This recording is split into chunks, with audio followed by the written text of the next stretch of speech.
Oh, yeah. We're back.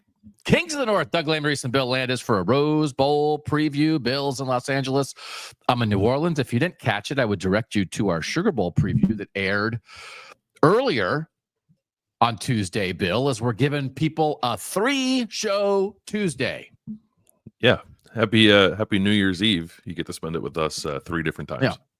Whether you want it or not, we're giving it to you. So this is all about the Rose Bowl. We'll do a scooch about the Peach Bowl between Texas and Arizona State because, frankly, no one cares. I'm not even sure people in Texas care about Texas, Arizona State. Has anyone? Did you see the ticket prices? $17, $23, $11. 19. What is it? $19 last I saw to get in the door. It's not a peachy matchup. Not a peachy matchup. You could get peachier. You could get peachier than Texas, Arizona State. So, it is what it is. By the way, their TV shows, I know some people are using like ticket prices and like talking about fan fatigue. The ratings are going to be great. It's a TV show. Mm-hmm. Correct. So, it's one of those things. Yeah. And Atlanta is not as much of a tourist destination, frankly. And by the way, do you know where all the people in Atlanta are? They're in New Orleans. I saw them on Bourbon Street last night. They're walking around in dog mentality shirts. Yeah, it'll be fine. It's not a reflection of the interest in the games. Like I also heard that there's a ton of Boise fans in Phoenix. Oh, that makes sense. Yeah. They've been saving up for this. Yeah, there are little kids in Idaho who are like, I'm going to save my money in one day, right? They haven't been there since the Oklahoma Boise State Fiesta Bowl back when people got married and threw Statue of Liberty plays at you, right? This is the most exciting thing since then. But guess what is exciting? The Rose Bowl. What's the Rose Bowl to get in? $1 million? I know Ohio State sold out its ticket allotment. I actually haven't looked at prices, but I think it'll be pretty charged up tomorrow. Because really, you're getting 2 things for that. You're getting A, maybe the best game of the entire playoff, and B, a sunset. And I'm not sure the sun sets anywhere else in California other than if you're inside the Rose Bowl. So that is correct. We're gonna break down that game. By the way, Landis, no offense, and this was we had part of it as a pre-record on the show earlier today. I can't be in a whisper spot. That's on me. I can't be in a whisper spot ever again. Right? It was insane. It was fine. I thought it was fine. Yeah. I'm glad you're not there. Like you can be yourself, kind of cut it loose, but I thought it was okay. Yeah. All right. What are the vibes? Let's get vibes. You're there. You're in Los Angeles. This is my story. Yeah. I don't know. These coaches press conference days stink. Like I don't know what yours was like, but like there was like in a 30-minute press conference, there was maybe 3 answers that even bordered on being interesting. They were being asked about like NIL and there's Florida State basketball players like suing their coach or something, and they were asked about that. And Dan Lanning and Ryan Dare like, I don't know, man. We're getting ready to go play in the quarterfinals. What do you want from us? Maybe ask us that question at Media Day. So, it was like very, very kind of watered down and super obvious that neither one of them wanted to be there, and both of them just I think kind of want to get to the game. So I mean the vibes in terms of like energy for the game I think are good. Like they're both pretty fired up for it. You can tell that, and I thought both teams were that way yesterday at Media Day. But yeah, coach's press conference photo opportunity with the trophy is not the best gauge I guess of what exactly vibes are. I was looking. I just saw the photo that's on the front of our YouTube show for this, and at the Sugar Bowl one, they made Kirby Smart and Marcus Freeman do they had to stand next to each other. Then they had to stand with their hands on the helmets. Then they had to stand and shake hands, and they were very close. And the one I saw, Ryan Day and Dan Lanning weren't that close to each other. Did they make them shake hands for a photo or no? Yeah, they shook hands for a photo. Yeah, they shook hands when they first got there. Ryan Day was a few minutes late, so Dan Lanning was sitting up there by himself for I don't know a minute. But they shook hands when they both got there. Tell the people why you think he was late. Tell them. Just tell them. They need to know. You're a reporter. There was a shooting at the Target across the street from Ohio State's team hotel. I actually have no idea if one has anything to do with the other, but there is a Target across the street from Ohio State's team hotel in downtown Los Angeles, and there was a shooting there this morning. A security guard there. So there was a lot of I was just wanted to go to Target this morning, so I tried to go over there, and there was a bunch of cops and a bunch of news stations outside of it, right across the street from Ohio State's hotel. Yeah, the security guard got shot. That's who got shot. Yes, yeah. It's unfortunate for anyone to get shot. I hope that security guard is okay. But this is what happens. There's my news. Do you want to hear my news? I'm not going to divulge it because I did not confirm it. I was not in super reporter mode. I was in lose $10 in a slot machine at the casino mode, which is a different mode than reporter mode. And I only lost $10 because I only had $10. You know how you go into a casino and you have $10 and it's like, oh, thank goodness I only have $10. I hope my wife is not watching this. I'm sure she's not. I was only going to lose $10 anyway. I saw players from one of the team in a reflexive footology clinic, which I think they were getting foot massages. Oh. But it's a specific kind of foot massage where they press on certain parts of your feet. So that's what I've also told the story before. In my life covering things here, I have seen players out on Bourbon Street in various states. And I will say there was a player at one point in his career as a younger player that I saw out on Bourbon Street in a certain state. And I was like, great, but she's watching. Great. Hi. Just $10. Actually, it's great that my wife is watching. Thanks for watching, honey. I have seen players out, and I looked at that player as a young player, and I thought, that guy's never going to make it. And he is a multi-time millionaire in the NFL now. And I saw him on Bourbon Street as a young player, and that was my assessment of like, nope, not going to make it. So Bourbon Street doesn't tell you the whole story, but I'll tell you what I saw was guys getting foot massages, which to me is a great way to prepare for the game. So now I don't want to divulge who it was because I did not confirm that they were players, but they were in there wearing team attire, and then a bunch of other guys stopped outside and were talking to them, and they were wearing team attire too. And I was like, they were all bigger than me, and I was like, I think you're all players. But what do you think of that? If I'll tell you off the air which team it was, if you get a foot massage on Bourbon Street, actually it wasn't on Bourbon Street, it was on Canal Street, right? That's a good thing to do with your time. Your feet are going to feel great for the game. Yeah, that sounds like a nice way to use your time out and about on the town. That's the one thing I like about the Sugar Bowl is like obviously New Orleans is a big city, but it doesn't feel big. Like in the area where you are walking around, you just like kind of randomly bump into fans or players or people from the team. That's not the case here. Like it's downtown Los Angeles. We're all like kind of siloed in our individual hotels. It's a strange, the Sugar Bowl, or excuse me, the Rose Bowl game itself is very cool. Like I like it. I'm happy to be here to cover it. But like the vibes around it are not quite the same as other bowl games because Pasadena is like not really close to here, and it's just in a different spot. It's kind of strange. All right, so we got the vibes. We got Rose Bowl vibes. Where are you on Dan Lanning versus Ryan Day in this game? Because after the first game, and we'll talk about this later, we break this game down. You know, that Dan Lanning, that onside kick that they drilled off of Caleb Downs and took advantage of an Ohio State penalty in a short field. And like it felt like Dan Lanning stole a possession. And that's the kind of thing great coaches do in these games. And I certainly made a big deal about that. Like, can Ryan Day be the kind of head coach that steals a possession for his team in a huge game like this? But like, so Dan Lanning got him last time. And I think there's a lot about Dan Lanning. I'm not sure. Is there anything that people aren't in on Dan Lanning right now? I feel like people are in on the whole Dan Lanning experience right now. And Ryan Day's just in a different spot. Where are you on Ryan Day, Dan Lanning vibes? Yeah, I think I'm curious what people might think of Dan Lanning. I think there's at least some segment of folks who think that Dan Lanning probably gets a little too much gas because he hasn't really done anything in the postseason, and he's a very young coach. Yes, so it's understandable that he has it, but he gets a lot of attention, a lot of buzz. I think he's mostly earned it. It's an interesting juxtaposition between the two because they're not that far off in age. Ryan Day's 45 and Dan Lanning's 38, but Ryan Day has been doing this a little bit longer. Yeah. And just I think is a little more weathered by the job. so weathered. It's a great word. So he appears older than Dan Lanning too. So I think there's some perception of like youthful energy with Dan Lanning, which is true, but I don't think makes him all that different from Ryan Day, who was only 7 years older than he is. I think, or I don't know this. I'm curious, I guess, if that moment in that game, the first time these two teams played, where Dan Lanning stole that possession with that kick, where they did the thing with the 12 men on the field at the end of the game, which seemed like using like a quirky rule in your favor.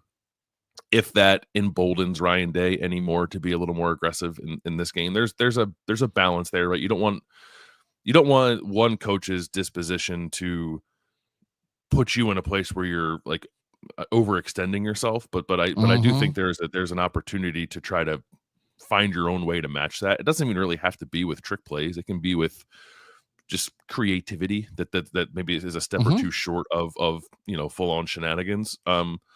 So I want to see how that plays out, because I just don't you feel like Oregon's going to have something in this game with all the time they've been off and like sort of their reputation for things. It just like, I would be shocked if they don't come into this game with something, whether it's a special teams wrinkle or some kind of trick play that they're going to try to unveil. And I also wouldn't be surprised if they try to do it early in the game to try to set a tone. And I'm wondering how Ohio State might respond in kind to that. Yeah. Joe in the chat is saying that Dan Lanning said it was accidental. Of course he said it was accidental. He was lying. They did it on purpose. The 12-men thing. There's no doubt about that. Is Ryan Day like pretty serious and stone-faced? Is he like, or is he like, relaxed at all? Or is he like because Dan Lanning, I feel like, always has that like little sly smile on his face, like for good, whatever you think of that. How's Ryan Day? What's the Ryan Day vibe been? I mean, he's in a tough spot. He's in a tough spot. But they also are coming off a great. They played great against Tennessee. They did what they had to do. Yeah, no, I think vibes are good.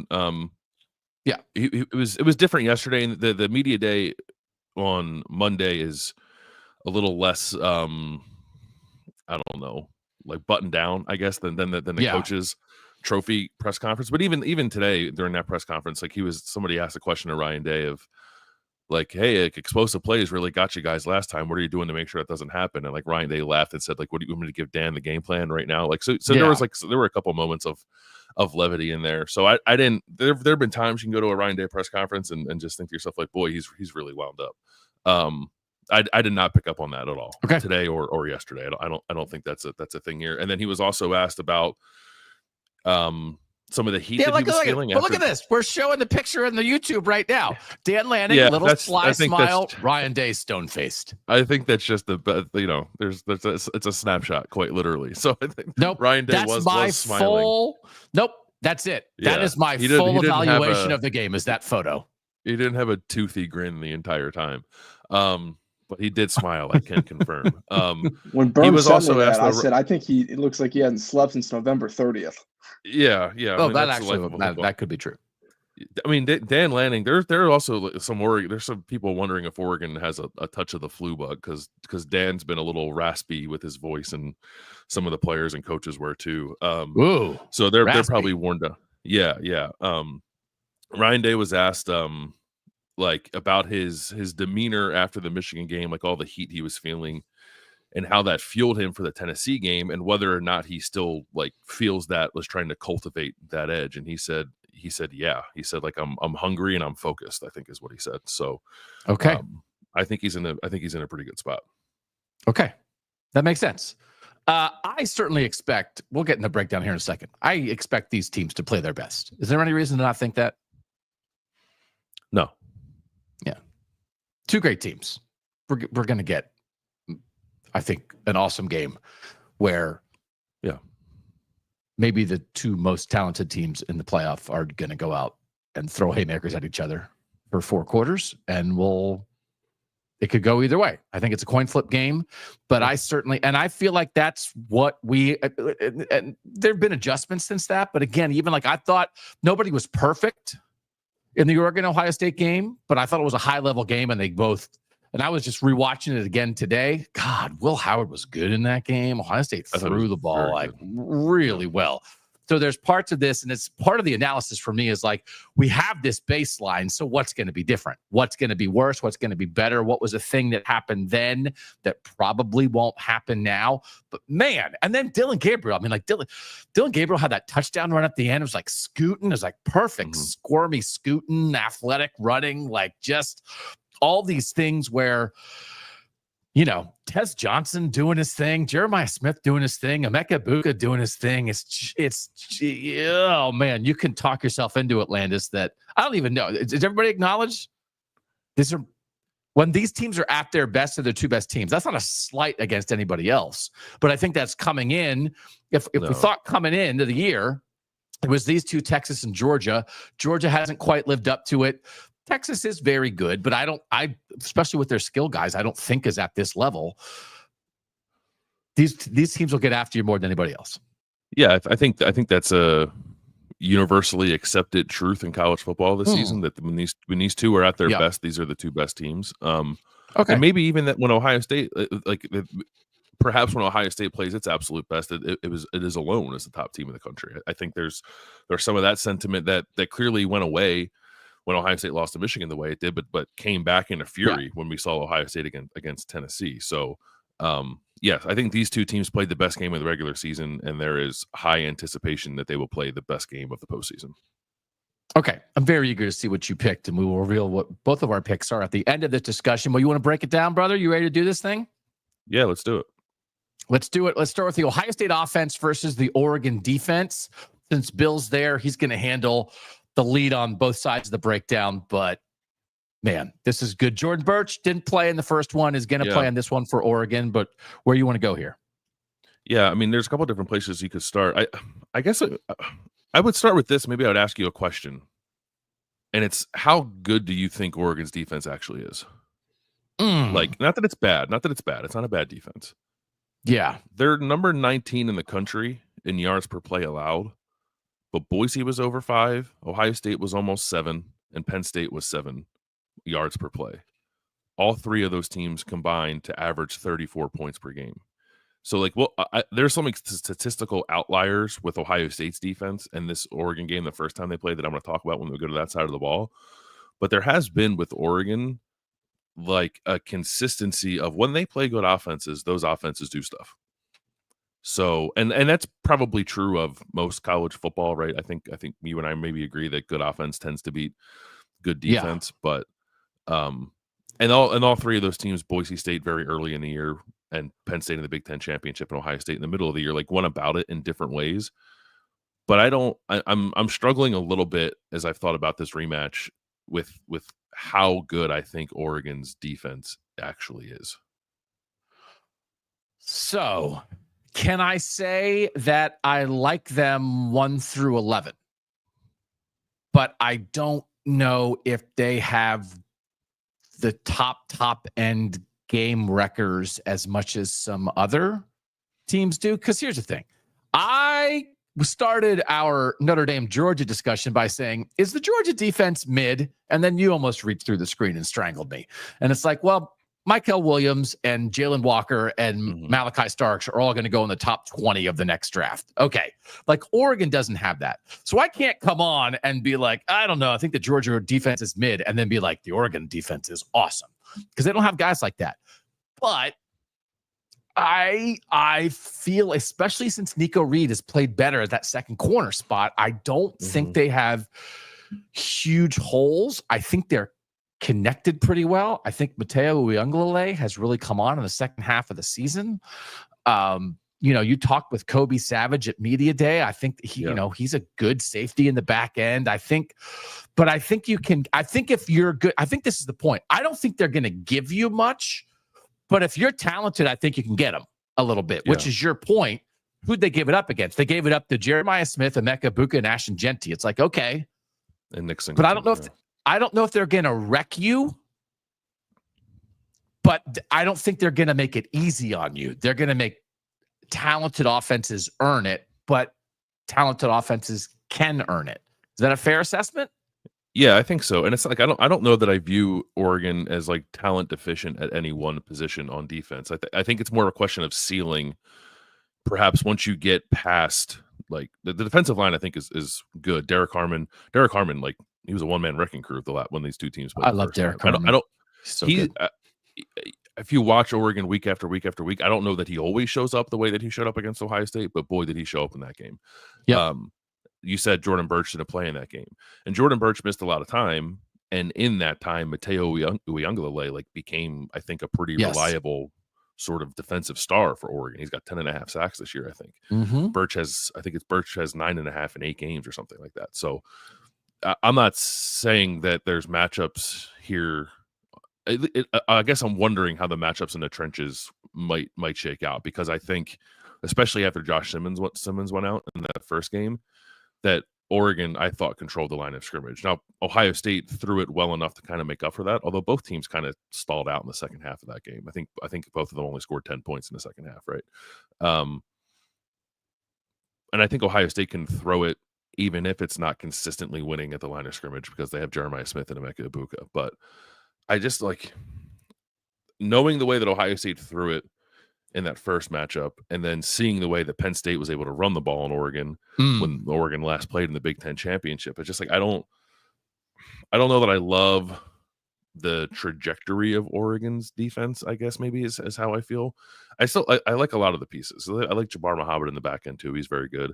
I think the secondary's done a really nice job of, that's what I asked Kobe Savage about. Like, they're all transfers, but they've all found the way, I think, to play fairly cohesively. But I don't like, Nico Reed has played better in the second half of the year, but he hasn't had to do it against guys like what Ohio State has. And Brandon Johnson, for as much as we talked about how much Denzel Burke got picked on in the first game for Ohio State, Brandon Johnson, the nickel for Oregon, was targeted 11 times and gave up 11 catches. Like, yeah, it was the same thing. It just so happened that the plays weren't over his head for touchdowns, but he couldn't really cover anybody. Emeka Egbuka was 10 catches, 10 targets, 93 yards in that game. Yeah, and he also had 2 rushes for 20 yards. And Emeka Egbuka and Jeremiah Smith combined in the first game, 23 targets, 19 receptions, 193 yards, and 2 touchdowns. Like, they got theirs. So, but part of it is, like, I'm trying to assess, because again, we have a baseline here, which makes this so interesting. We've seen it, so we have an idea of how this would go. I thought that was kind of maximum passing game from Ohio State. Will Howard threw for like 326. You just gave the receiver stats. They kind of did whatever they wanted the whole game. I would say, with the exception of going over the top. They didn't really go over the top in that game. Well, I'll be curious, right? Jeremiah Smith has kind of put out the challenge of like, haha, if you're going to try to single me, like, watch out, I'm going to smoke you. But also, and I think it is a good reminder, all the things that Ohio State did so well, and they took the shots against Tennessee. Tennessee also kind of allowed that to happen to some degree in a way that, for instance, Michigan did not. So clearly Oregon knows that. Right. Again, you can go back. It's like Ohio State did a lot. They forced the action and played the Ohio State-Tennessee game on their terms. But Tennessee also let them do a lot, I think, in a lot of ways. So obviously Oregon's going to try to take that stuff way over the top. But just like consistently, Will Howard sitting in the pocket with poise and finding guys on the move and hitting throws, and even the drive at the end that ended with him sliding late. He dropped one in the bucket on the sideline to Emeka Egbuka. That is, I think, one of his best throws in the entire year. But I think I might be analyzing. This is like now I'm on the betting show with T. Shoe. It's like, well, this is what I think, but tell me how to interpret it, or how to bet it, or how to analyze it. Okay. Ohio State threw the ball awesome the first time against Oregon. So is the analysis, well, it can't get better, and they didn't win last time when they threw it awesome? Or is it like Oregon can't stop Ohio State's pass game, and that's going to be a problem? Because my instinct at the moment is be like, it can't be any better, and Oregon still won. So now I'm turning like Ohio State's acumen throwing the ball into a negative analysis of this game, which is probably stupid. I don't know. I guess I would disagree that it can't get better. I mean, like, overall statistical output, maybe, but I think it can be different in a way that impacts the game in a different way. Whether that is being explosive more down the field. I thought it was very interesting that Jeremiah Smith played 40% of his snaps in the slot against Tennessee, which was by far the most he's played in the slot all year. I think his previous high was 7 snaps, and he played 14 against Tennessee. So they're moving him around. They're trying to hunt some mismatches. The ball and the interception that Will Howard threw against Tennessee that I actually thought was a well-thrown ball and probably should have been defensive pass interference. Jeremiah Smith was matched up with a linebacker. Like, they're finding – I actually thought Ohio State did not do a good enough job of maximizing the potential impact for Jeremiah Smith by just kind of always keeping him as the X receiver, and we've said this, like, targeting him down the field far too often and not using him enough as a shorter guy who can catch the ball and run after the catch kind of stuff. and I know like he scored 2 long touchdowns against Tennessee because he was singled up, and Ohio State's going to throw that ball every time if they get that look. But he also had like a killer 4th down completion where he caught the ball on a shallow cross and like made a defender miss and got to the chains. He had a play where he was in the slot and they brought him across on like an RPO and threw him the ball in the flat and let him run after the catch. Like if Ohio State's going to do that kind of stuff with Jeremiah Smith in this game, then that is different than I think what Oregon saw the last time. Okay. Oregon saw the Tennessee game. Like they're not going to be caught off guard by all of that. But I think Ohio State needs to be pretty aggressive and creative with both Jeremiah Smith and Emeka Egbuka.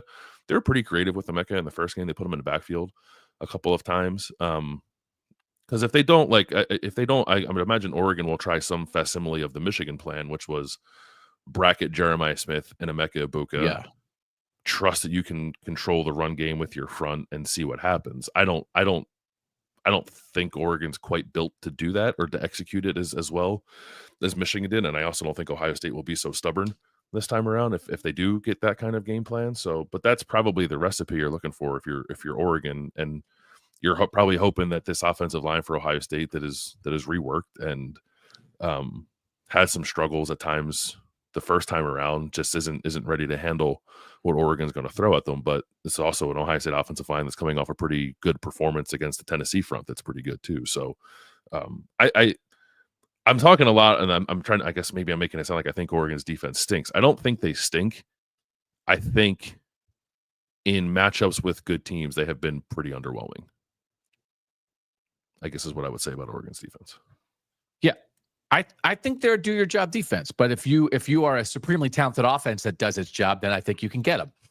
So the two things, again, it's just so interesting to have a baseline that you're not trying to guess. You kind of feel like you know some stuff here, and then it's like, okay, how do you base it off what you know? So the two things that I've tried to do in analyzing this game is, what are the plays that happened in the Oregon-Ohio State game that aren't necessarily replicable, that were like moments? And it doesn't mean there won't be extraordinary moments in this game. There will be. They'll just be different than the first game. So like, okay, what was the thing that's kind of a one-time thing that is not a carryover? So I have a couple of those. And then the other one is, what personnel has changed? So there's a little bit that we'll maybe get to, and on the defensive side of the ball for Ohio State that's not injury related, but there's something there. But the main thing in terms of personnel is Ohio State is now without Josh Simmons at left tackle for the entire game. He got hurt halfway through that game, and Seth McLaughlin at center since the Oregon game. And Oregon has defensive end Jordan Birch. Otherwise, it's the same dudes, right? I don't think I'm missing anybody else. That is a potentially gigantic trade-off of Oregon adding arguably their best defensive player and Ohio State losing inarguably their two best offensive linemen. And it's obvious, but how do you think that factors into, if we're using the first game as a baseline? Okay, that's what's different. I mean, it does factor in, obviously. I guess I would feel way worse about it if Ohio State was trying to throw out this offensive line for the first time, but they're not. This is Donovan Jackson's fifth start at left tackle. He's had to face Abdul Carter, James Pierce, Mikal Kamara, and now Jordan Birch and Mateo Uiagalelei. I was talking with Justin Fry, Ohio State's offensive line coach, about that at media day, and he's like, "Yeah, what a way to get introduced to playing tackle, to have to line up across from those guys." But Donovan Jackson's played really well, I think, that left tackle. I was talking to some people here in LA, and I think I said, like, I don't know that we've discussed enough how well Donovan Jackson has made that move to left tackle. So, like, it'll be another test for him, but I don't know that I'm worried about like Jordan Birch and Mateo Uiagalelei totally blowing up this game. I think the interior is more interesting. Yeah. Okay. How Carson Hinsman at center and the rotation at guard of Tegra Shabola, Luke Montgomery, and Austin Saravel deals with Derek Harmon, Jamari Caldwell, those kind of guys. We were alluding to this. I actually looked it up because we were talking about Penn State and the way they were moving. All right, bring it. It's actually not that big of a difference. It's really not much of a difference at all. Vengo Awane from Penn State really skews the data because he's 348 pounds. Oh, wait. I looked this up too. I looked it up in the first show because you had talked about it so much. Yeah. Okay. No, go ahead. Yeah. So it was like it's a difference of like 2 pounds in terms of weight between Oregon's offensive line and Penn State's offensive line and Ohio State's offensive line. And Nolan Rucci is super tall. Nolan Rucci's tall. He's 6'8". Yeah. So okay, look at us. It's just the end of the year. Can we think about this? We created a show about Northern college football. We've had a banger of a year, and now we're just sitting around looking up how much Northern offensive linemen weigh on New Year's Eve. Look at us. It's great. Sorry. I can't imagine anything more enjoyable than spending New Year's Eve looking up the average height and weight of offensive lines. I'm pretty happy to do it. But I don't I also felt like Penn State's offensive line in that Big Ten championship just play with a physicality that I'm not sure I've seen from Ohio State's offensive line this year. So and Ohio State's success or failures here, I think, is going to hinge on the passing game. It's going to be another situation where, like against Tennessee, they threw it to run it. They set up the run with the pass, and that worked really well. I think that'll have to be the game plan here. And the other thing from that game, watching the Big Ten title game, is how much Drew Aller got involved on read. There was a lot of midline read, a lot of zone reading a defensive end kind of stuff, like taking Jordan Birch and Mateo Uyunglele almost out of the play by reading them. And Will Howard, I think, is more equipped to do that stuff than Drew Aller is, and I thought that stuff was pretty effective for Penn State. So I think it's Will Howard carried the ball 9 times, I think it was, against Oregon in the first meeting, scored a touchdown. I think he scored the first touchdown of that game, right? I think Ohio State needs some of that here if it wants to try to run the ball efficiently, but it's all going to come down to you're going to need a game where Jeremiah Smith and Emeka Egbuka were as productive as they were the first time around, even if it might look a little different. Will Howard was so good in that game. He threw a killer pick 6 against Penn State that Ohio State had to overcome. He threw 2 killer interceptions against Michigan, but he played well against Tennessee. He played awesome against Oregon the first time. And Dylan Gabriel also played awesome. I think people by the end of the year, we were saying, and like Ari was saying, when we were having a Heisman conversation, we think Will Howard can sneak into the back end of this Heisman discussion if Ohio State makes the Big Ten championship game and they beat Oregon and that kind of thing. And that conversation, Ari was saying, no one else in the country is having that conversation. I think for us, that conversation was really based upon did you see what that guy did against Oregon? He was so good against Oregon. And again, Dylan Gabriel was such a playmaker. He did everything. They had the one time they got stopped, on the 4th and 2, where he threw incomplete in the end zone. Otherwise, Dylan Gabriel played almost a perfect game. He's dropping balls in the bucket on deep shots. He's taking advantage of everything. Made some really good throws. Made Evan Stewart look really good in that game because every time Evan Stewart got a step, Dylan Gabriel hit him. So it was such high level quarterback play. I guess I'll go into this game assuming that, but man, that's kind of it. If one quarterback plays awesome and one doesn't, okay, game over, right? But why wouldn't we assume both will play great? Yeah, I would assume both will play well because they did last time. Dylan Gabriel has had not a lot, but some of the red zone interceptions he's thrown have been kind of brutal, and he just avoided those mistakes against Ohio State the last time. So I really do. I think it will. I think we'll do our picks later, but it's going to be a close game. It's going to be back and forth. It's going to be just like the first game, and it's probably going to come down to where that extra possession comes from. And the last time it wasn't via a quarterback making a mistake. Quinshon Judkins fumbled on a nice play by Derek Harmon. Oregon got the onside kick thing after the penalty from Ohio State, but it could also come via one of these quarterbacks making a mistake. It could be as simple as that. Whichever one makes that one mistake, his team might lose. Yeah, Dylan Gabriel, had that stretch in the middle of the year where he threw one ridiculous ball every game. That was you're so good. What was that? Right. But like you said, he avoided it in the biggest game. All right. What else is there? Ohio State offense, Oregon defense that we need to cover before we flip to the other side? I think that's everything that I wanted to hit on. I thought if some of the rushing production for Ohio State in that first game, it was okay in the first half. It was 20 carries for 122 yards in the first half, but a huge chunk of that were 2 carries from Travion Henderson on one drive. Yeah. And then after Josh Simmons went out, they ran it 12 more times for 19 yards, which is they couldn't run the ball. And I think Tegra Shabola, the guard, was injured in that game too. He was a little bit in and out. So again, it's not Ohio State does not have to run the ball to win this game. I think we all understand now that's not the kind of team that Ohio State is.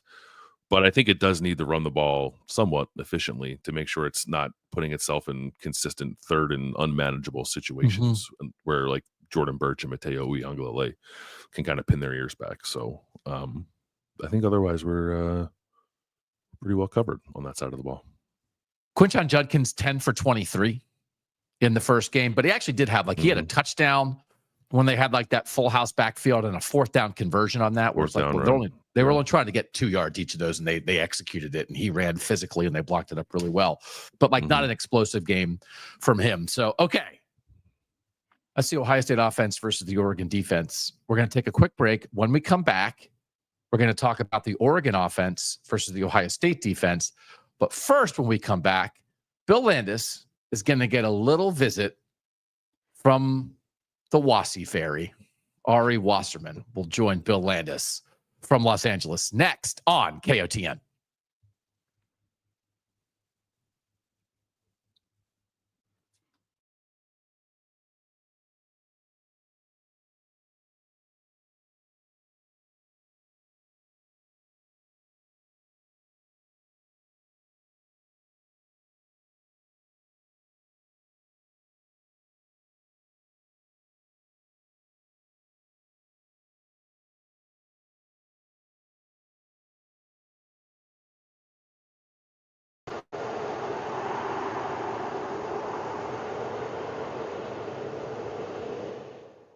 Bill Landis, Kings of the North, here with friend of the program, Ari Wasserman. Ari, we dressed alike.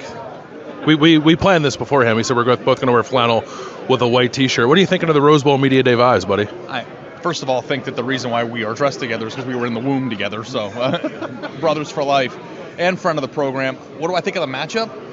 I think it's really hard to beat the same team twice. And I think that Ohio State, for as much as, people covet buys, I wonder if there's something to gain from playing as well as they did at home. Yeah. Especially coming off of the Michigan game, to get that under their belt.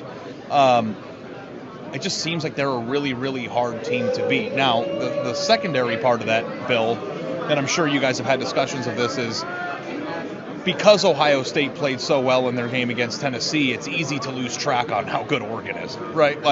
So to me, you have a spread that's 2 points, and I think that it's just I know you're supposed to be an analyst and have all the answers, but it's do I know I have no idea who's going to win. I think this is going to be the best matchup in the entire playoff this round and for the rest of the whole thing. What was your lean the first time these teams played, if you can recall, and give any different viewpoint on it now that we've had, I guess, an entire second half of the season to see these guys play? I do recall. I liked Ohio State. And anybody who's followed me since our time at Cleveland.com and, during my time on the Ohio State beat, is that I'm very influenced by who's on the team. I've come to really enjoy that. The guy likes talent. Yeah, I'm a talent guy. And Ohio State is, in my opinion, and I don't know if you guys have discussed this, by far the most talented team left in the sport. Yeah. This team might be the last of a dying breed in college football in terms of who's on it, the depth of talent that they've had or do have. And I think that it probably is Ohio State at the top and then Texas and Oregon somewhere beneath it, right? That to me is the way it stacks up. So when they went on the road and lost, it's okay, well, you go on the road, you play a statistically identical game and lose by 1. I don't know how much I took from that.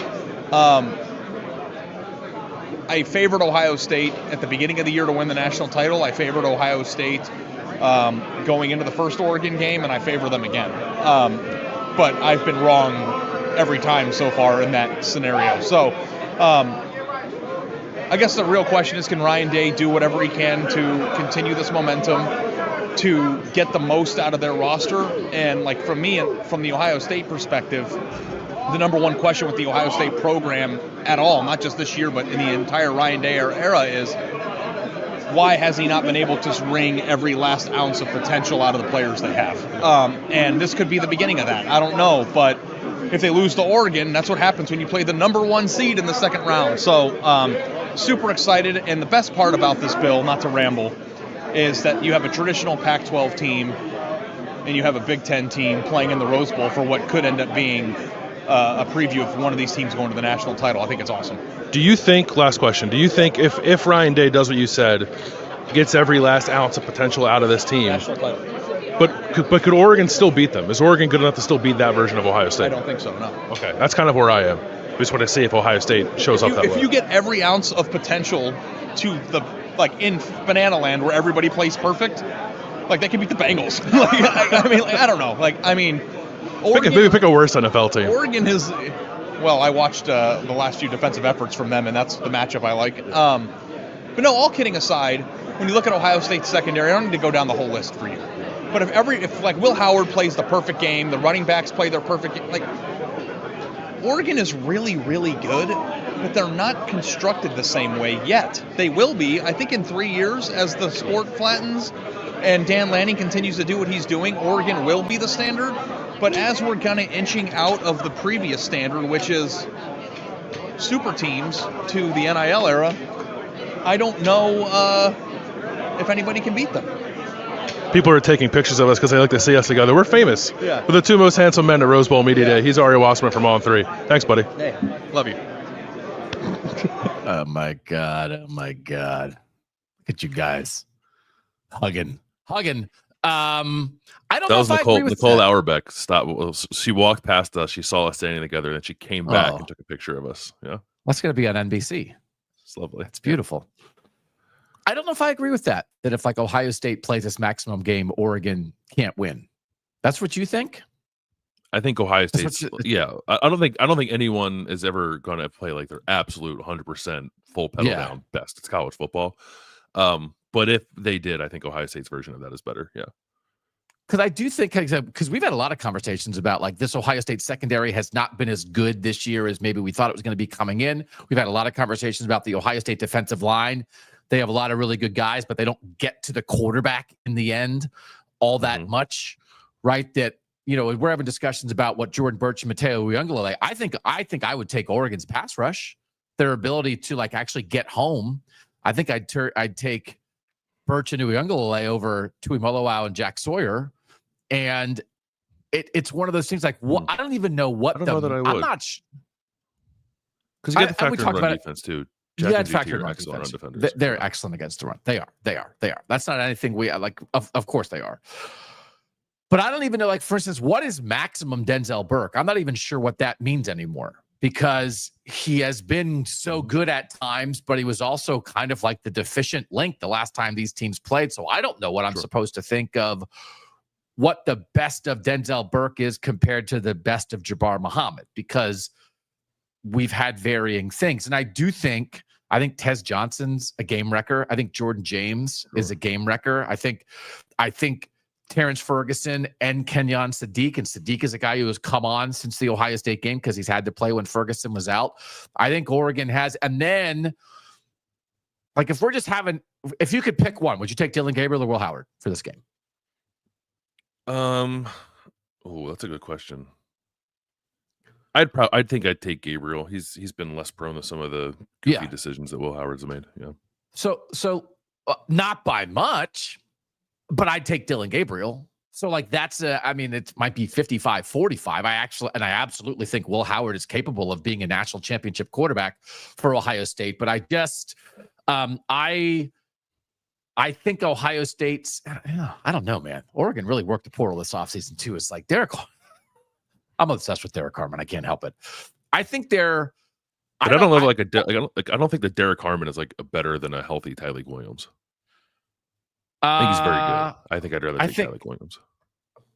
It's probably I might take Derek Harmon, but again, it's a scooch. But I guess my main point is, I think I'm pushing back on any definitive statement that the best of Ohio State is better than the best of Oregon, because I think it's really close.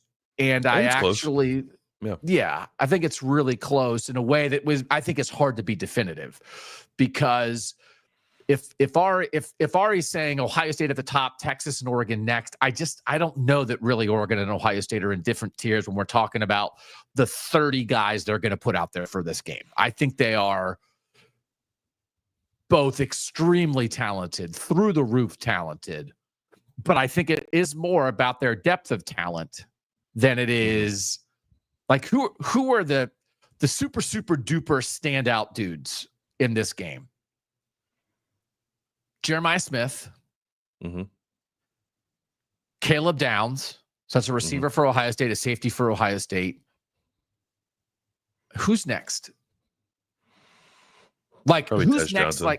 Like could be like a top 20 NFL pick, right? Because then if we're doing it that way. But not, well, we don't have to do it that way. But I think Tez Johnson might be next. But there is a gigantic group of really good college football players, a gigantic group of really good college football players. We're talking about the best 60 players in this game. Mm-hmm. But I think, again, compared to Joe Burrow, Jamar Chase, Justin Jefferson, it's I don't know that either team is quite that with the elite guys where you have like 7 guys on a team that you just say, oh my God, those guys are going to be Hall of Famers. So anyway, I don't even know what that point is. They're very good, but they're not the greatest players of all time. Great analysis, Doug. Thanks for joining us on the show. What are you like? Am I trying to talk down? They're the 2 most talented teams, but let me give a 5-minute rant on why they're not quite as good as you think. No, they are as good as you think. So I've been checking myself. The thing that I agreed with most about Ari, I've been checking myself every day since the Ohio State-Tennessee game to not underestimate Oregon. Because I think there is an Ohio State bandwagon that is justifiably rolling. But I don't want to forget about Oregon just because they were off. Yeah. I think it's natural that happens, right? Yeah. And also like the last time we saw Oregon wasn't the offense looked great, but the defense looked kind of funky, right? Yeah. So I'm not, it's not about downgrading Oregon for me. It's just about wondering what level of Ohio State we're going to get, because the level we saw against Tennessee was pretty good. So there's a couple things. There's a discussion that's been going on in the chat, and we love when the folks on YouTube get involved. But there's 2 things I want to ask about before we dive into the opposite side of the ball. One is, what is your official conclusion on rust versus rest? Or do you think it's a stupid conversation and you've drawn no official conclusion and stop talking about it, Doug?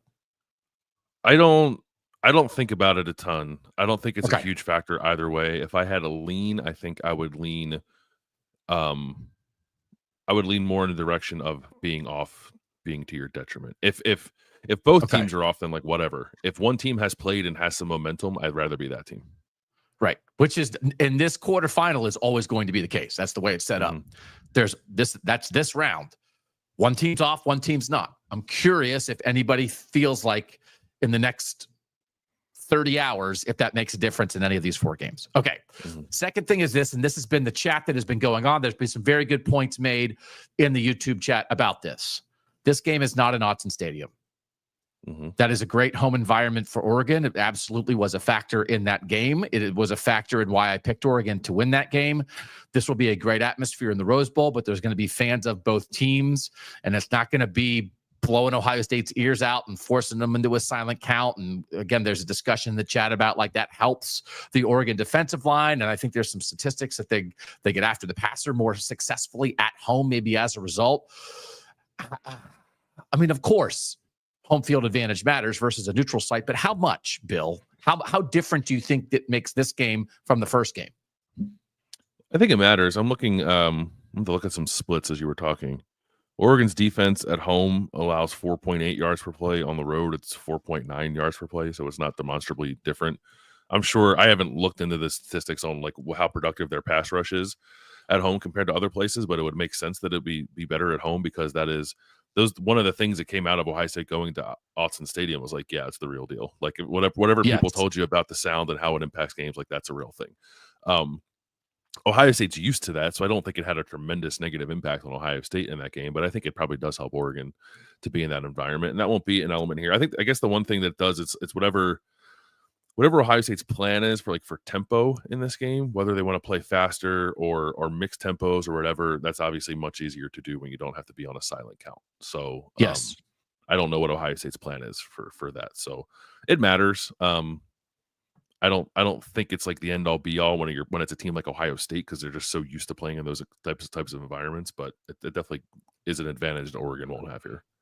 And final thing, sunset factor. Do you think the sunset favors one team or the other? I don't know. They're both from what I understand to be fairly gray areas this time of year, so maybe they'll both be enamored by it. I don't really understand geography, but if you're on the West Coast, does that mean you're closer to the sun? at all? Like, are you closer to the horizon? I don't really understand how geography works. This split, I found this. 7 home games for the Oregon defense, 27 sacks, 6 road neutral site games, 13 sacks. So it's like 3.5 a game versus 2 a game. That's a little bit of a difference. But also sometimes you get your non-conference games at home and you overwhelm people and you sack Portland State 9 times and it throws the stats off. So I don't know if that factored in there. Okay. Let's flip it. Oregon offense versus Ohio State defense. What do you have for us? So there's a couple of things here. There are some statistical outliers on this side of the ball that I want to know what you think about replicating them in this game. Ohio State, first of all, has not allowed a passing touchdown since the Oregon game.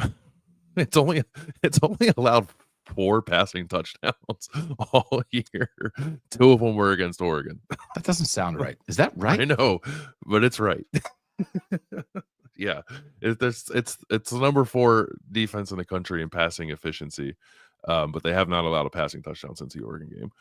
It's kind of insane. And they've actually played some good passing offenses. They've played 6 of their opponents have been in the top 50 of passing efficiency. Indiana's number 1. Oregon's in the top 10. Penn State's in the top 10. Okay. And then Tennessee's 37th, and there are a couple like in the 40s that they played. So it's not like they've gone through the schedule and not played anybody who can throw the ball. Here's the weird stuff. Ohio State against Oregon allowed 7.6 yards per play, and in every other game allowed 3.7 yards per play. So it was more, double. Oregon scored 32 points against Ohio State. All other opponents have averaged 9.6. The second highest point total allowed by Ohio State all year is 17 by Nebraska and Tennessee, and Oregon scored 32. This is the number 1 scoring defense in the country.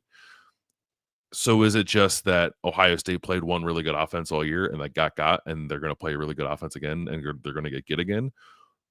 Or was this a somewhat anomalous performance from Ohio State's defense, and Oregon's not going to be able to put up that kind of number? I don't think it's that, because we also saw Oregon put up a number against Penn State's defense, and Penn State's defense is very good.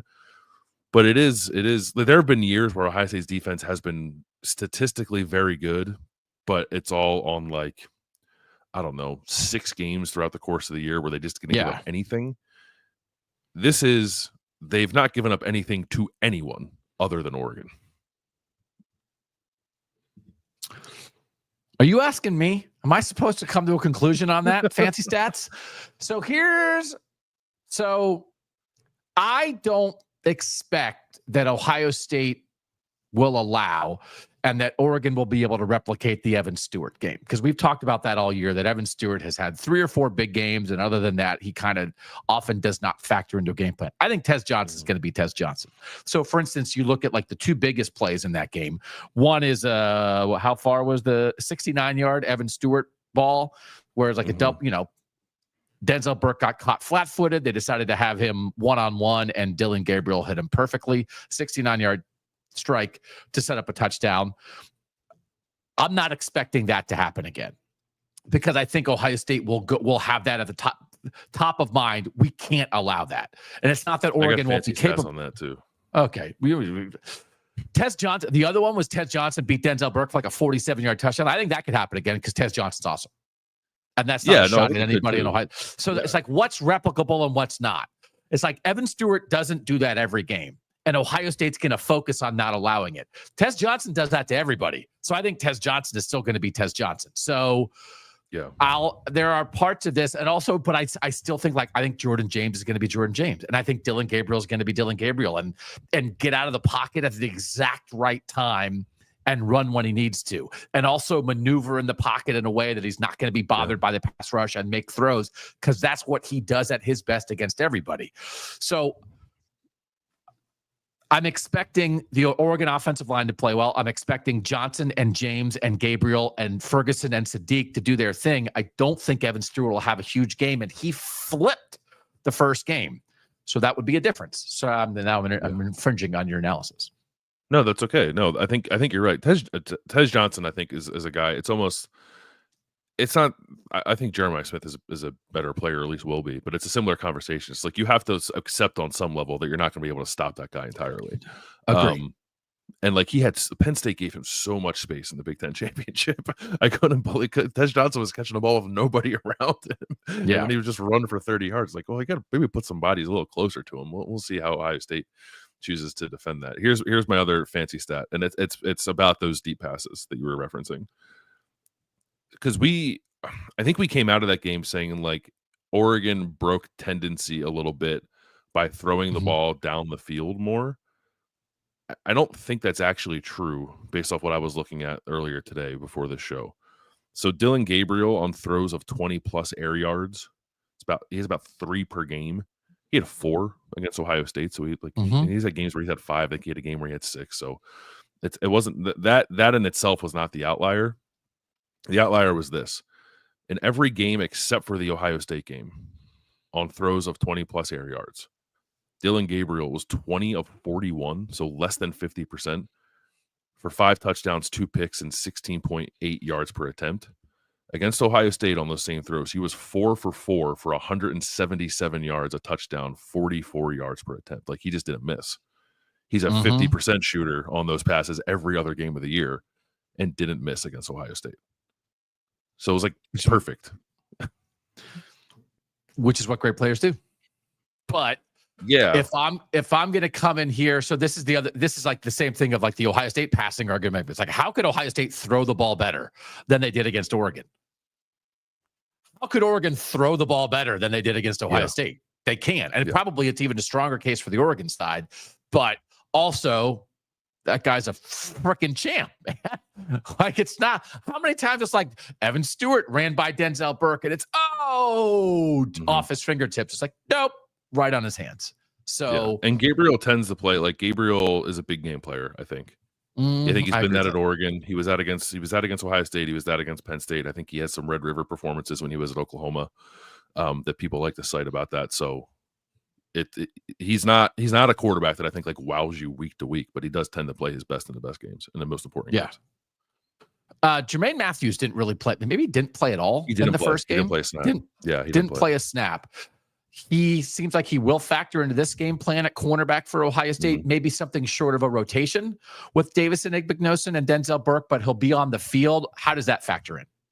I think they'll get him out there. I think it could look like a rotation. He's kind of played the way Ohio State has done it the last couple of games. Is that Jermaine Matthews will maybe rotate in on like that 3rd or 4th series, depending on how things are going, and then if one of the starting corners, Davison Igbinosun or Denzel Burke, is having some prolonged issues, then Matthews will just start maybe to rotate with that one guy. But he'll play. I think he brings a physicality to the position that Ohio State could use in this game. I would say maybe he's a little bit better at the point of attack or at the catch point than at least Denzel Burke is.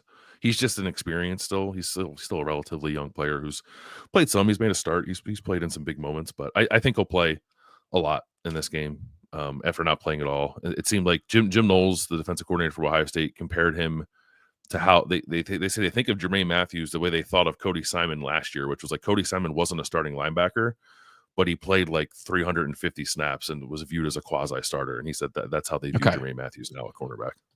Okay. Where are you on the Oregon offensive line for this game? Because again, we've covered it a million times, struggled early, but they've gotten it together for sure. And Marcus Harper, your guy that you talked to at Media Days, has been working himself back in, but feels like he'll be ready to go fully for this one, right? At right guard? Yeah. It should be a full strength Oregon offensive line. They're good. Like I think I said yesterday, I think that they're probably the best offensive line in the country. It's them or Texas. They don't give up a lot of pressure. They're good in the run game. They're not giving up a lot of pressure is it obviously has to do with the offensive line, but a lot of it is the offense and how quickly they get the ball out, how slippery Dylan Gabriel can be at times. But even with that said, he's not pressured a whole lot either. So that's probably where this might get decided, or it's at least the area. It's the area where Ohio State must be better in this game, which is getting pressure on Dylan Gabriel. And Ohio State came out of that game against Oregon the first time and really not. Cody Simon used the word overhaul, so I guess I'm comfortable using it. Overhauled their defense. after that game, both in how they structure things on the back end and how they attempt to generate pressure up front with more twists, more stunts, more blitzes. And I think the results of all that, have been almost entirely good.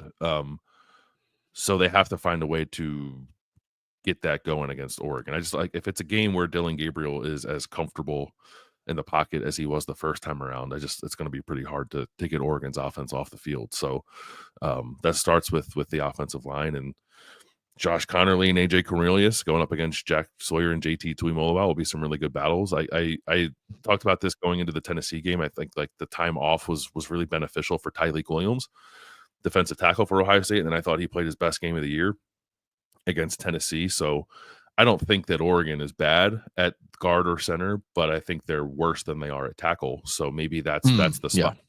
Yeah. And maybe not all that dissimilar away from how Derek Harmon impacted this game the first time around. Maybe Tyleik Williams can have a similar impact for Ohio State's defense. All right. Anything else before we make our picks? Yeah. I want to say one more thing because you mentioned him before we started this breakdown. Kenyon Sadiq scored twice against Penn State in the Big Ten championship, and I thought Oregon did a nice job. This is your guy. Yeah, he's super athletic. He's really explosive, and I like Terrence Ferguson too, the number one tight end. He's quite good himself. He scored once. Kenyon Sadiq scored twice against Penn State, but Oregon put Sadiq into the game in a lot of 12 personnel 2 tight end packages against Penn State, and Penn State responded by putting Dom DeLuca, who's basically a linebacker, on the field. So it was more of like a 4-3. And then only really twice, but twice really effectively, they targeted the linebackers and safeties in coverage on Sadiq, and Sadiq scored twice. And if you play with 2 tight ends against Ohio State's also going to put 3 linebackers on the field. Jim Knowles has done that. It's the thing he's done most consistently since he's been at Ohio State is if you play with 2 tight ends, he's going to play with 3 linebackers. So if you're looking for like an X factor that didn't pop so much in the first game, it could be Sadiq at tight end for Oregon if they can get him some matchups against like Sonny Styles or Cody Simon or Arvell Reese or Lathan Ransom at safety, something like that. Okay. You ready to make picks? Yeah. All right. Guess what I'm going to do? I'm going to do it. Mike, we're going to move up the break. We'll take our last break. And when we come back, we will make our picks for the Rose Bowl on Kings of the North.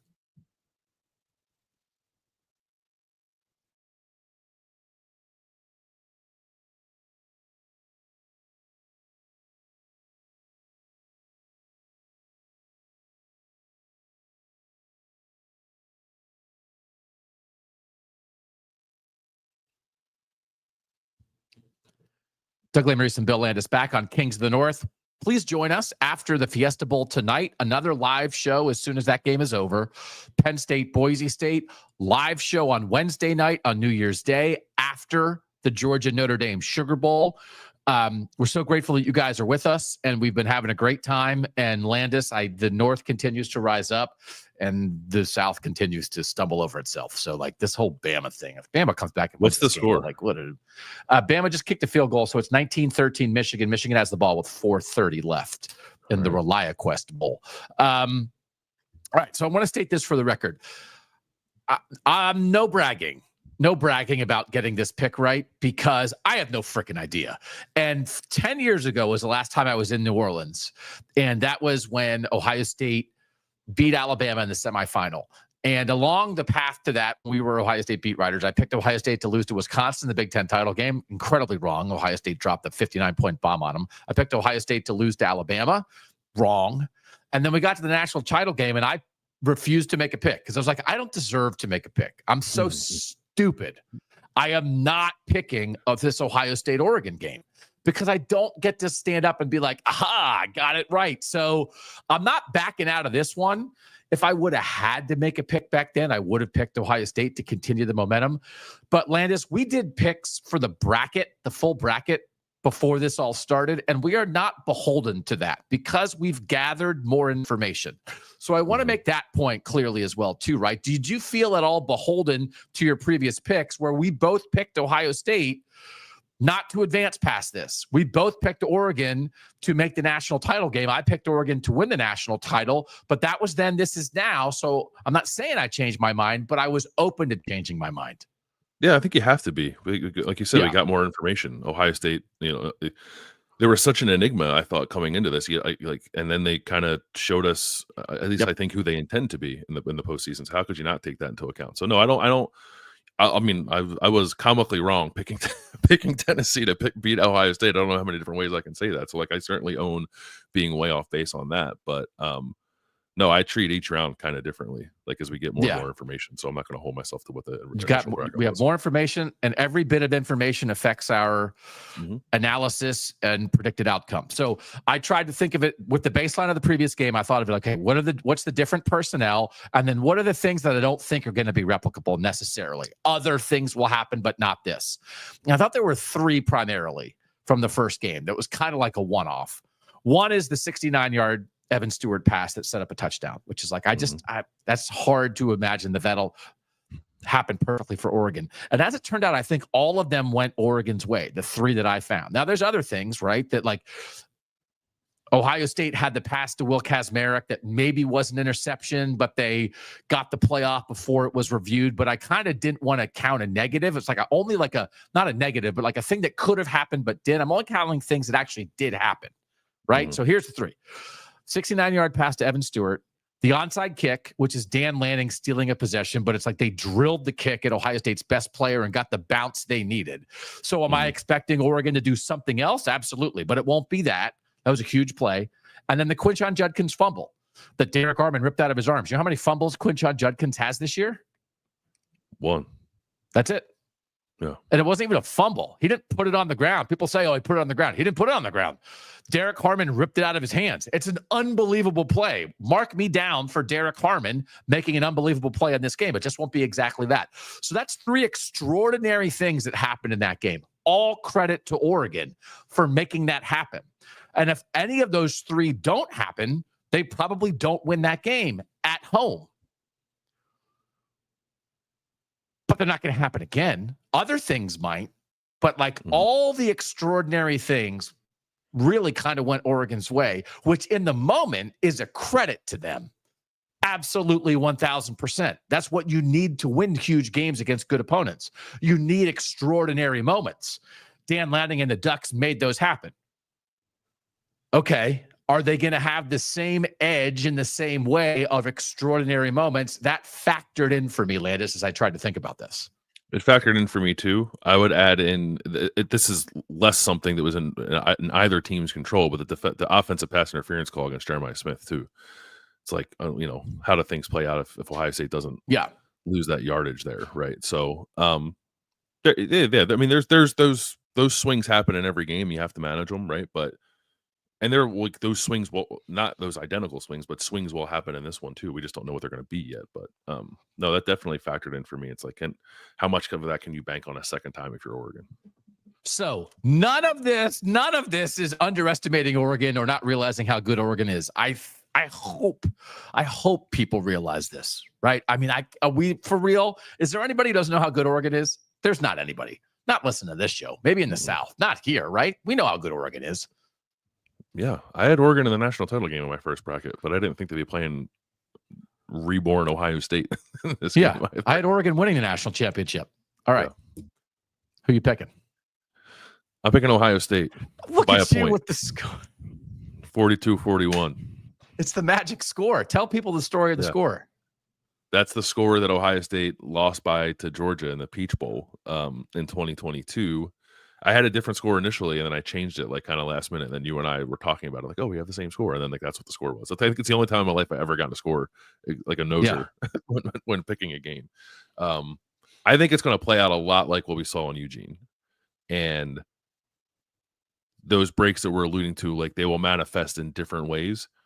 I just think Ohio State wins by a point this time instead of losing by a point like they did on the road. And all credit, you make your own luck. Right. And I think that's where Dan Lanning is excellent. I think it's where this Oregon team is excellent. Ohio State has to be better at it because this is not a straight talent play for me. This is not a good Ohio State's better than good Oregon. It's not really necessarily what I believe. What do you buy? The other thing I want to ask you about with Ari is do you believe that it's hard to beat a good team twice? The fact that Oregon won the first game, do you think that actually makes it more difficult for Ohio State? Excuse me. Does it make it more difficult for Oregon to win now because they won before? Yeah, I think slightly. Like I don't. It's not like the deciding factor for me in this. I think especially with good teams, like very good teams, it's just hard to beat a very good team twice. And Ohio State is a very good team, which it's the same conversation to me as some of the swings we were just talking about. It's like Oregon probably got more of them than Ohio State did. And if they don't, then what happens? So it's the neutral site. It's the hard to beat a good team twice. It's all. But it's also like Ohio State. I think Ohio State is clearly very good. I think Ohio State is the most talented team in the country when it's playing at its best. And I think in the messy aftermath of Michigan, they rediscovered like who they need to be in this playoff, and they put it on display against Tennessee. And I think we'll see it against Oregon. I think both quarterbacks will play very well. If a quarterback makes a killer mistake, I think it's more likely to be Will Howard. I don't think it's an expectation that he does that, but I think, like that is in my head too. This was mostly about like, man, Oregon really made some stuff happen at home, and Ohio State was still right there. So I didn't pick Ohio State to win this game in the bracket because I said I want to see what they look like against Tennessee, but I think we all saw what they look like against Tennessee. So here we are. So this is a swordless prediction. My other swords are at home and my inflatable swords are here, but I'm not swinging anything and making this prediction. We just want to make a prediction because people love predictions, and I think we owe it to our audience. I am not like super confident in this. What I am confident in is a high level game by both teams where they both look like legitimate, worthy national championship teams, and one of them has to lose. Like that's what I think is going to happen. I'm not betting anything. I wouldn't bet the house on this at all. So I'll give Ohio State the lead. I might bet the over. I might bet the house on the over, maybe. I'll tell you what, I would direct people to Bets of the North. Bets of the North, if you haven't watched it, we also did that this week where Tishu and I each made a bet. But not made a bet. We just had a bet we liked for all these games. Tishu likes the under. 55.5, I think it is. He likes the under. So keep that in mind. All right. We're going to do this much of an Arizona State Texas breakdown. I don't really care. I guess it's exciting. I'm trying to figure out how much I should care or think that like Texas is going to be a hurdle for the Ohio State Oregon winner.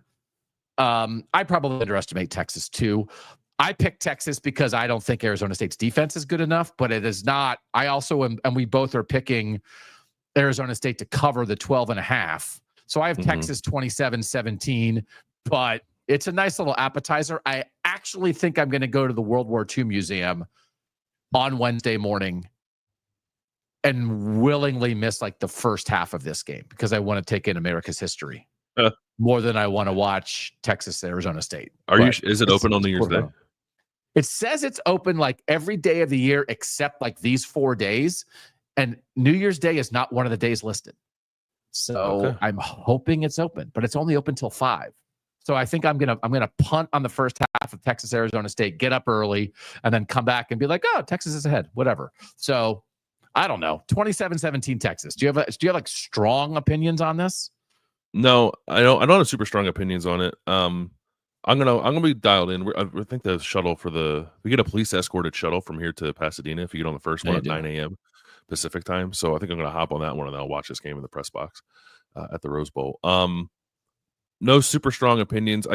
Question for you, because this is similar. Texas, Arizona State, I think, can be a very similar conversation to Penn State, Boise. Which of those two games do you think the underdog is more likely to give the power a good go? This one, Arizona State. Yeah. What do you think? I think maybe Boise. I think Boise's a more complete team. Oh, I don't know. It's a good question. I could probably change my mind 3 or 4 times on that. If Sam Levitt can throw the ball the way that Cade Klubnik threw the ball against Texas, then I think Arizona State has a driving. Bama's driving. What is happening? Michigan's missing a bunch of guys, though, right? I know.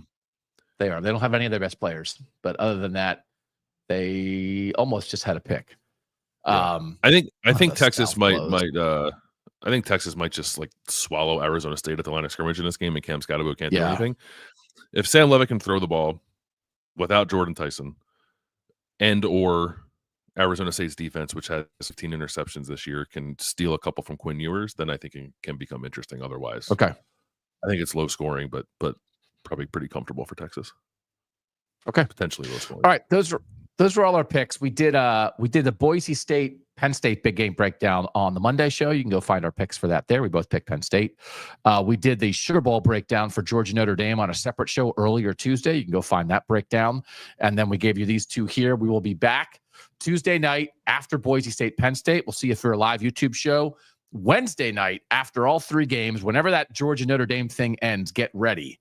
Landis will probably bring it in to start the show, and then I'll be finding a spot in the Superdome to go live to talk about that game. And then we will be back around noon on Thursday for a regular show to talk more about all this stuff. So this is what we want to be doing, Landis. We want to be doing this and looking up heights and weights of offensive linemen. That's right. What else do we want to do with our lives? This is as good as it gets.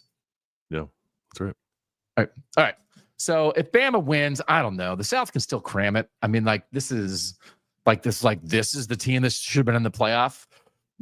Trying to furiously come back to beat a completely depleted Michigan team that's playing without Kalel Mullings, Donovan Edwards, Colston Loveland, Mason Graham, Josiah Stewart, Will Johnson. This is like Michigan's third team against the guy that people thought was going to win the Heisman. Jalen Milrose playing the whole game. What are we talking about here? Is Ryan Williams playing? I don't think a 17-year-old opted out. This is like full-throated Bama and Michigan's third team, and it's a toss-up. South can cram it so hard. Thanks to our producer, Mike Yostowski, for making us look good and sound good. For now, we'll see you tonight, and then we'll see you tomorrow night. Mm-hmm. He's Bill Landis. I'm Doug Lesmerises, and that was Kings of the North.